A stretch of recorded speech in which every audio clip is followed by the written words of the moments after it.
पश्चिम बंगालच्या उपसागरामध्ये कमी दाबाचा पट्टा निर्माण झाल्यामुळे हवामान विभागाने वर्तवल्यानुसार आपण पाहू शकतात का द्राक्षाची पंढरी म्हणून ओळखल्या जाणाऱ्या निफाड तालुक्यामध्ये आता आकाशामध्ये ढगांनी गर्दी करण्यास सुरुवात केलेली आहेत आणि याच्यामुळे आता द्राक्ष उत्पादक शेतकऱ्यांना धडकी भरलेली आहेत.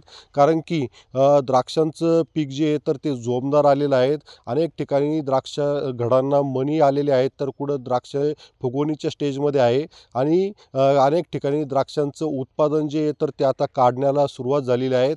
अशामध्ये आता जर पाऊस किंवा गारपीट झाला तर त्याच्यामुळे द्राक्षांच्या प्रतवारीवर परिणाम होईल, द्राक्षांना फटका बसेल आणि द्राक्ष उत्पादक शेतकऱ्यांना आर्थिक नुकसानीला समोर जावे लागेल. आणि याच्यामुळे गेल्या 3-4 वर्षामध्ये द्राक्ष उत्पादकांना बाजारभाव नसल्यामुळे ते आर्थिक अडचणीत होते. मात्र थंडीचा सामना करत आता द्राक्षांचं पीक जे जोमदार घेतलेलं आहे त्याच्यामध्ये पाऊस आणि गारपीट जर झाली तर द्राक्ष उत्पादकांच्या हातातोंडाशी आलेला घास जो आहे तर तो वाया जाऊ शकतो.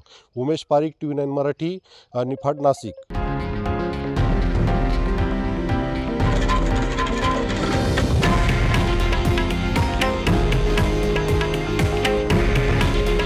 हे आहे देशातील नंबर 1 न्यूज नेटवर्क आणि आपण पाहत आहात TV9 मराठी.